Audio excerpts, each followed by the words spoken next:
for joining us on this Sunday afternoon. I'm Nick Rennie, Head of Development with Scottish Curling, and I'll compare the event this afternoon. This event this afternoon is basically about two things. It's about sharing and having a conversation. It's sharing the findings of the working group to date, and then having a genuine conversation with you on this important topic for our sport. We want to listen to you, want to hear your thoughts and views. Okay. I'll shortly hand over to Susan Kesley. I'm sure most of you know Susan. She's chair of the working group.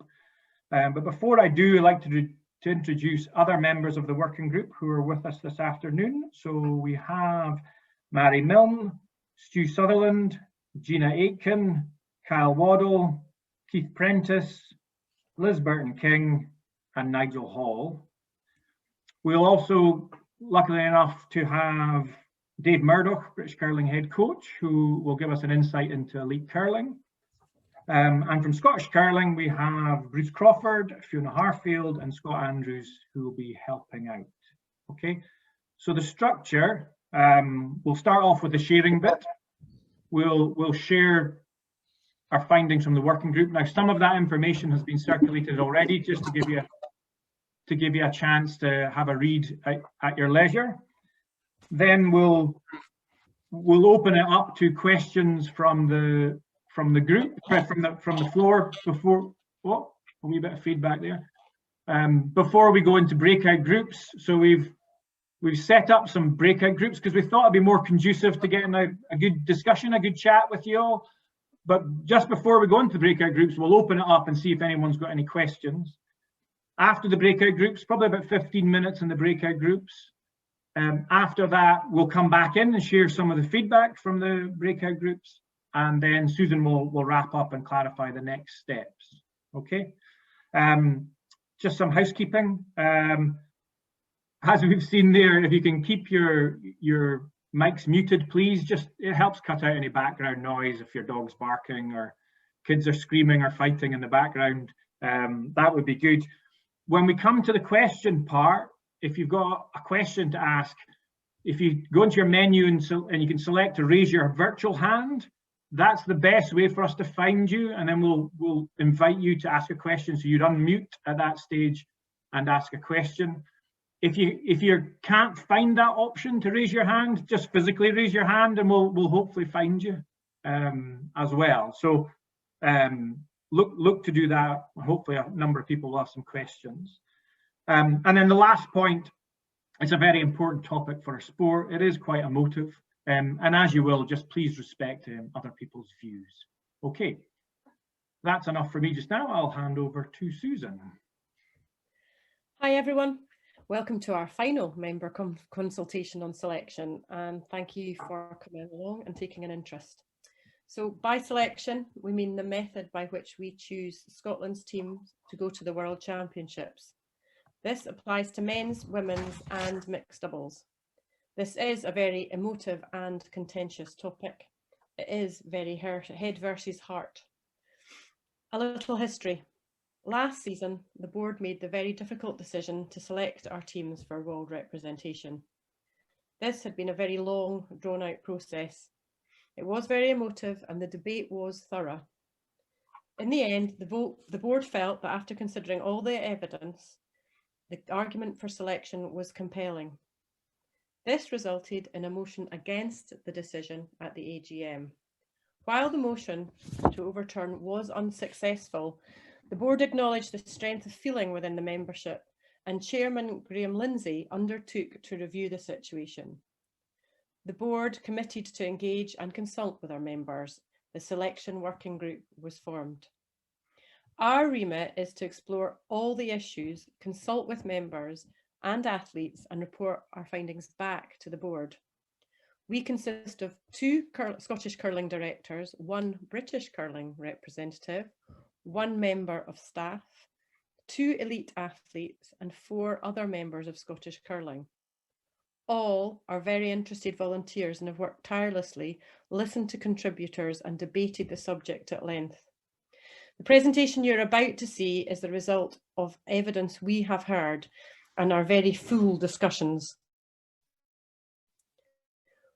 We encourage you to take part fully, listen to what we've learned, and feel free to ask questions and comment. You can influence our findings. I will now hand back to Nick Rennie to present what we have learned so far. Thanks. Thanks, Susan.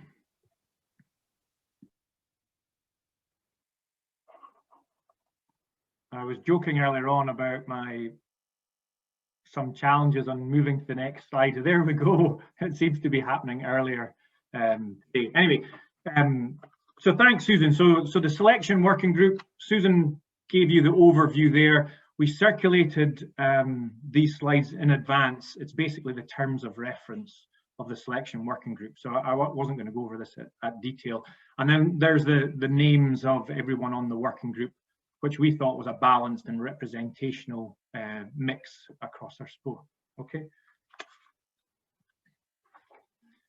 So moving on to the performance pathway, again, this has been shared ahead of the event.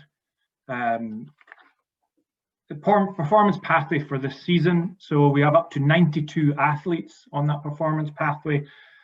We work, Scottish Curling, British Curling, jointly work on this. So we agree and design it together, and then there are various different roles and responsibilities throughout the pathway. It starts with the Regional and National Academy. That's the entry level to a performance pathway. Then moves to the Performance Foundation, Podium Potential, and then Podium. Okay. So I'm now going to give you a bit more information about the funding of that pathway, and some of that funding relates just to specific sections of the performance pathway. Okay. So looking at Scottish Curling's income and expenditure. So this is over 4 years, just to tie in with an Olympic cycle. Okay, couple of key points there. In terms of income, so 4 million income over 4 years. In terms of income, 19% of that is from membership subscriptions. So thank you very much for your contributions. And just under 50% from Sports Scotland. Okay. That investment from Sports Scotland goes right across our sport, development, coaching, workforce, and some into the performance pathway, but only at the academy level. Okay, so there's circa 70k a year from Sports Scotland is spent on the academy, and that's Sophie Jackson's post and the academy programs. Okay, moving on to British Curling income and expenditure. So 7.3, again, over the 4 years of an Olympic cycle, 7.3 million, 6.3 million from UK Sport. Nigel informs me that there are some services in addition to that they access as well. And 1 million from Sports Scotland over the 4 years. Now that million from Sports Scotland is specifically for the Performance Foundation part of the pathway. So the second level of the performance pathway. And that's mostly in cash, but we also access services from the Scottish Institute of Sport, so things like strength and conditioning and psychology. Okay, the 6.3 million from UK Sport, it gets spent in two areas, and that's 5 million on the programme. So that's British Curling staff, travel, hotels to competitions, facility hire, NCA, places like things like that. And then the 1.3 million of that 6.3 is on athlete personal awards. So it's living expenses for athletes, and currently 16 athletes in the performance pathway get APAs. Okay, so to help them focus full-time on curling, traveling to competitions and training on a full-time basis. Okay. So 100% of the funding to British Curling is from public sector. We would like to get that funding for free to do with as we please, but there are obviously obligations with that. And for UK Sport in particular, it's about Olympic and Paralympic success. That's why they invest in sports throughout Great Britain. They have interim outcomes annually, so that's World and European Championships, and they want to see success and things going in the right direction there. And in the 2 years preceding the Olympics, of particular importance because that's where you get Olympic qualification points. Okay, so that's what that's the outcomes, the headline outcomes for that investment. The working group were fortunate to spend an evening with representatives from UK Sport and Sport Scotland, and the next slide is just sharing the feedback that we had from them, and it's virtually a quote, actually, quotes from what they said. So they said to us that they had some concerns about on previous occasions where they felt the best prepared teams didn't represent Scotland at Worlds and Euros, that across all the sports that they fund, benchmark is their selection. It's not using one event to decide who goes to major events, it's selection. That funding is a privilege and not a right of succession. And that allocation of funding on an Olympic cycle is highly competitive. So there are a number of sports vying for their piece of funding. There are sports that get funding and have been quite successful. They want more funding to ensure future success. There are sports that haven't received UK sport funding, but would very much like that. And as we're seeing, the Olympics and other sports are growing. They're adding more sports to these multi-sport huge events. And when you do that, there's more sports then wanting a share of that funding, of that pie.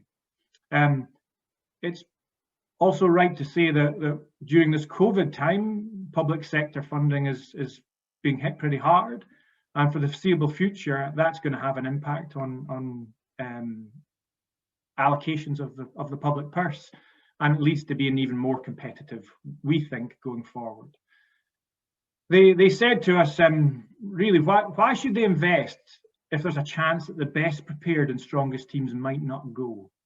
That was the sort of parting shot. We've discussed this at length in the working group, and of course there are other risks to that funding. There are risks of not performing at Olympics. We raised that with UK Sport, and their feeling was that, no, absolutely, there are things you can control and there are uncontrollables. You can control the preparation and the training of your teams. You can't control the outcome because it's the nature of sport. It's unpredictable. You don't know what the opposition are going to do. But they feel there's a particular risk around about the selection topic because the sport controls that. As a sport, we decide how we choose the teams to represent Scotland. So they see that as a significant risk. Okay, at that stage, I'm going to hand over to Dave Murdoch, who is going to give us an insight into the current demands of elite curling. Okay, thank you. Thanks, Nick. Okay, I'd like to start with just the current landscape of international curling, really. You know, everyone on this call understands where, in some ways, where curling's been, but also where is it now? The last 20 years, we've seen a complete professionalisation of the game due to the Olympics and obviously UK sport and investment within this country. But that's been happening similarly around the world. And you know, we had tremendous success over the years through the 2000s at Rona. We were fortunate enough to be able to tap into UK sport funding money, British curling. Eves came along. We've got new teams that have been building towards where we are now. And the key part of all of that was the funding was instrumental of that success. And I say that because in some ways we set the bar a little bit there. We got ahead of the game. We had funding that came in. We used that and it gave us tremendous success. But also what we see now is that other countries around the world are starting to copy us. And that means we can't stand still. These competitors aren't standing still. The funding programs of the other countries are starting to get very aggressive in that they're pushing things harder and harder. And we've got to relate back in some ways to, you know, Scotland some way turned up at a many championship and would always do well. That is not the case now. It is absolutely fundamental that without the funding to be able to support the full year of a program, to give that opportunity when it comes to a World Championship and an Olympic Games, I'm not sure that would be there, I'll be perfectly honest. Now, what is required to succeed for teams and athletes? I'm going to run through some components here and why it's essential. Coaching is a massive part. The reason I say that is that the athletes and the teams that are in the countries right now, the coaches are fundamental to that success. They can recognize weaknesses, they recognize strengths, develop training programs. And where we've went over the last few years, we've learned so much. We know what it takes to win. It's one of our headlines within our program. We're now breaking down small elements within our program to give detailed training sessions. When it comes to being on the world stage, we're fully trained, we're fully aware mentally, physically, tactically. We know our opponents, we've learned so much about performance analysis within that, and we make sure that our athletes are ready to go, because when it comes to that opportunity, we're best prepared. Nick talked a little bit on athlete performance awards, and it's a critical part of all of it. We could have many of these components. We could have coaching, facilities, competition, but without the APAs allow the athletes to be able to do this, because that is the dedication it takes. I'll be honest with you, I've been there, been part of that before. And when the APAs aren't there, the rest of it is extremely difficult to do. And I say that because there's a huge time commitment here now. To be the best requires huge amounts of training, huge amounts of international travel. And that's a big component of, can we get an Olympic medal? Can we get a World Championship medal? And within that, it ties in towards the rest. I'll talk a little bit about facilities. We do now have the National Curling Academy. And what that's given us is an incredible resource, something that allows us to technically push forward with our athletes. It's also brought all our athletes together. And this isn't just elite top guys here. I'm talking about the pathway that Nick has displayed before, that we're now starting to get younger teams into the system. We've got Performance Foundation, we've got teams like James Craig, Faye Henderson. They're on the ice or playing against people that are in this call right now. The Kyle Waddles, the Eve Muirheads, Gina Aitkins, Bruce Mowatts. That's inspiration right there. That's the type of conveyor belt that we'd like to see, because we'd want everybody to have that opportunity. And I think we have to remember something here as well, guys, is that everyone deserves a chance to be the best. And the only opportunity to be the best is to be able to compete with our international competitors. And this is ultimately a key part of that.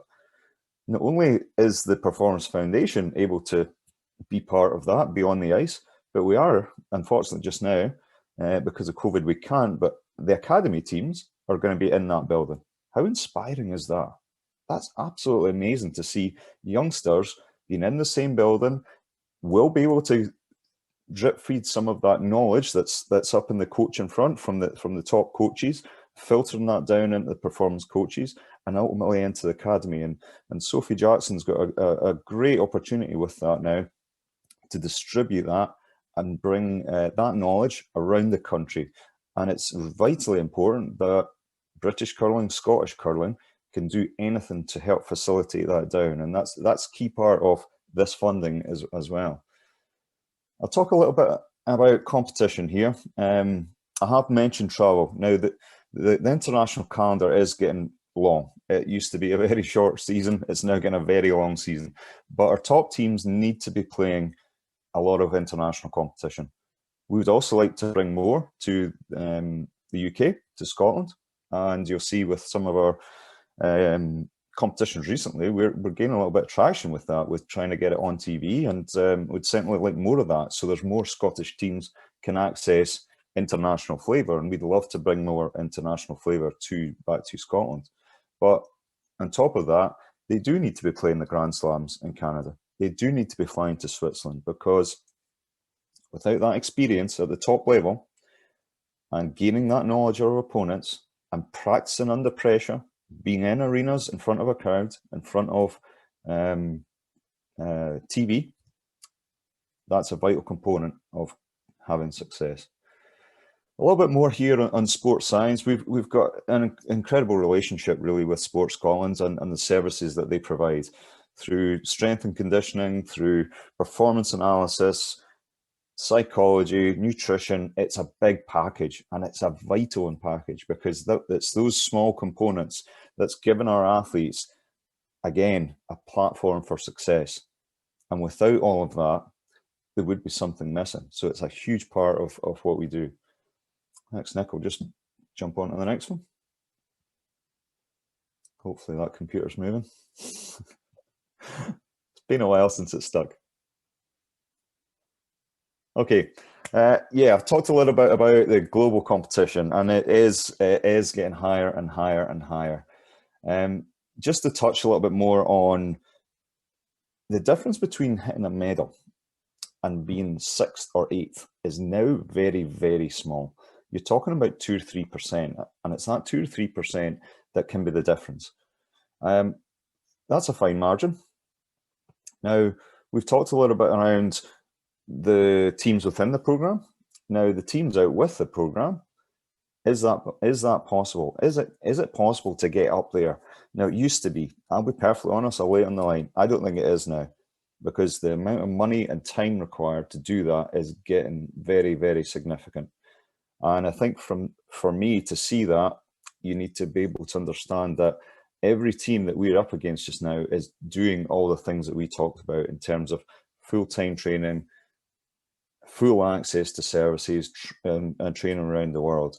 So it is getting tougher, that without some of that funding and money to be able to get the athletes to the top, it would be a huge struggle. Now, without that funding, I think you can understand that is drastic to the rest of the country, not just the program, but is fundamental to all the youngsters out there. And we have got to understand that we have to have inspiration there. If we don't have some of this, you know, there's sometimes a stigma around elite. If we don't have the elite, what do our youngsters have to look forward to? Because basically we would be saying, we can't get to the top, because I'll be honest, you wouldn't be able to. It would be extremely difficult unless you've got a very wealthy backer in the background to fly around the country and have these services. So it is important that we have that inspiration. We are now starting to see it in terms of bringing youngsters through the program, and I think we need to try and keep that there. I'll wrap up a little bit in terms of the preparation. It is tough at the top. We are now, it used to be 10 teams at the World Championships, and then went to 12. Then it was 13. This year it's going to be 14 games in a week. That is a brutally week mentally, physically, hugely demanding, huge amounts of pressure. Only the best teams will come out of that. And having been part of that with the coaches and the athletes last few years, that's where the bar is. It's not even there now. It's right up here. And we need to be ready for that. And the funding is absolutely critical towards that. Okay, I'll finish up there. Thanks, Nick. Thanks, Dave. Thanks for a great insight into the demands of elite curling. Okay, so this season we have selection, as you know, and the voting members on that panel are Nigel Hall, British Curling Performance Director, Dave Murdoch, who we just heard from, and the Scottish Curling Board choose a representative to be on that panel. They haven't done that yet, but they'll do that shortly. That panel of 3 have that joint responsibility to select the teams that are best prepared to succeed at World Championships. That's their job. The criteria for that is analysis of objective data to inform that decision. So it's results and performance from competitions. So normally World Curling Tour, slams, etc. Scottish Championships performance is right up there. So performance and results there. Results at previous major championships, how teams have coped in hostile environments at World Championships, Euros, Olympics. Their current world ranking. Their performance against likely opponents at World Championships. And then assessment of tactics, shot making, readiness to perform. So these are all the factors considered in selection. Just this year, we've had to adapt a bit. Obviously, things are a little bit different, and there aren't the same number of competitions in World Curling Tour and slams. So British Curling have worked hard to prepare to arrange competitions within the NCA for their athletes. So that data will be used this year. But again, that's unique for the situations we face. Okay, so an area that's had a lot of discussion at the working group is on the impact on Scottish Championships. Selection changes the emphasis on the Scottish Championships for sure. If we have selection, it won't be the first past the post. First past the post goes to the World Championships. It's still a big part of that selection criteria, how you do at the Scottish Championships, but it's not. It wouldn't be the only thing. Okay. Context-wise, we've seen a declining entry over the past decade in the Scottish Champs. Speaking to Dave, he was telling me his first Scottish Championships. He had a qualifier at Lockerbie, a regional qualifier, and then you got into the championships. Those days are gone, unfortunately.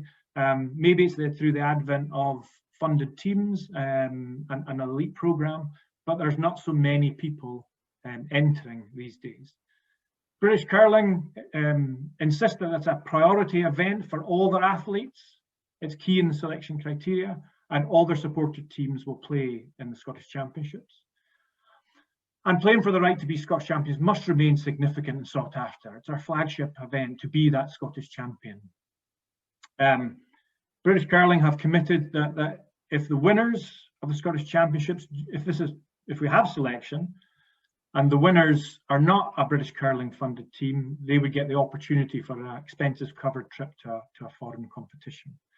And we've been spending a lot of time thinking about how do we mitigate the potential impact of selection on Scottish Championships. And what do I mean by that? Well, it's our flagship event. It's our biggest event every season, every year. So how do we enhance that? How do we make it the best it can be? And it's things like considering the profile of it. How do we raise that? How do we get more coverage? And it might have to be a blended coverage of some terrestrial TV coverage, hopefully, but also some live streaming. If we get more people engaging with our flagship competition, we've got something to sell to commercial partners. If we can get commercial partners on board, we can get some sponsorship, we can enhance the event further. We can perhaps consider things like prize money. We can look at enhancing the experience of the athletes, the participants who are taking part. We can look at the spectator experience. How do we maximize that? So there's lots of things to consider. We talk a lot about the legacy every 4 years from the Winter Olympics. I think we can do more round about legacy every year from our Scottish Championships. So can we get local schools and local children in to get a flavour of that excitement? Can they get some ice time? Can we use our Scottish Championships each year to try and improve our coaches and umpires? So these are the things that we need to look at. There's also a bit of chat about should we have pro and amateur elements to the Scottish Champs, a funded, unfunded? We don't have the answer to that, but it requires careful consideration so that we make our Scottish Championships as best as it can. So we've committed to when we get through and finish this process, we will then focus our attention on exactly that. Connected to that, and Dave covered it as well, British Curling are looking at how we have other high-level competition, not just the Scottish Championship, in Scotland, and that's something that we'll support them with and look at how we do that. Okay, so that's Scottish Championships. So how do we decide which Scottish teams represent us at World Championships in women's, men's and mixed doubles? So one option is to go winner of the Scottish, and just looking at the pros and cons of that, it is very clear, first past the post, you win, you go. Keeps with history and tradition and maintains the value of Scottish Championships. Some potential negatives. Possibly the winning team might not be the best or strongest team to go on and represent Scotland. There is a high risk, as we've heard from UK Sport Scotland, it's a high risk to that funding if we go with that. So it's 7.3 million every 4 years. And no other funded UK sport uses one event. They use selection to decide which teams go. Looking at the pros and cons of selection, You're using objective data over a season and maybe even beyond. You're not just using one event. So it's results, performances against likely opposition, world ranking. The selection criteria we covered earlier, and that was also distributed before the event for you to have a look at in more detail. It reduced that risk to the UK Sport and Sport Scotland funding, which in turn means we can retain a performance programme for Scottish curlers. So up to 92 young people in that performance pathway.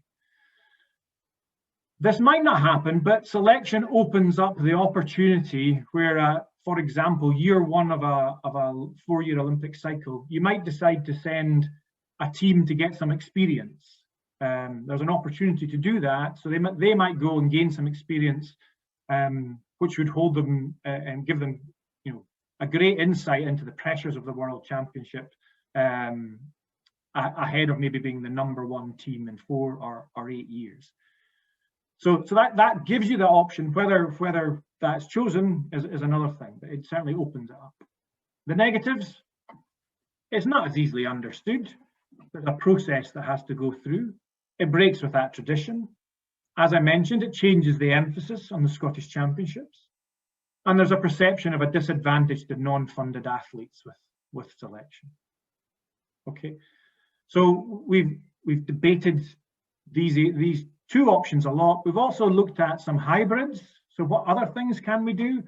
So there's a couple I'm going to share with you just now, things that we've discussed. There may be more, however, and this is why the listening part and the debate of this afternoon are really important. You may have other suggestions that we need to go away and consider. But a couple of the hybrids we've looked at were changing the format of the Scottish Championship. So the finals, the 2 teams in the finals will play a best of 5. And that's just trying to minimise the risk of a team, an upset result, of a team having a hot week, or teams having a poor week where perhaps injury or illness have affected them. So we looked at that, but we thought it didn't appeal to the stakeholders, and we talked about making our Scottish Championships as best as we can. There was a concern that adding a best of 5 final wouldn't add to that event. I don't think our broadcasters would like that. It lengthens the tournament significantly. It's not something that's replicated in other major championships, and UK Sport weren't in favour of that. Another option we considered was having selection for 2 years. So the 2 Olympic qualifying years, we have selection. The other 2 years, it's winner of the Scottish. Our thoughts were that we need a long-term, consistent approach to developing our best teams. And we need to stick to that over 4 years. And actually, when you're looking at teams to go on to Worlds, you're looking at 8 years and even beyond in their development these days. The feeling was that if we compromise, you compromise on performance. And in such a highly competitive environment now that we have in curling at World Championships, you can't compromise. And again, this area wasn't favoured by UK Sport. So some of the pros and cons of various areas that we've discussed and looked at. And that's the sharing bit finished. And the most important bit for us now is to listen and engage with you, our members, and get some feedback. Now I'm just going to stop sharing my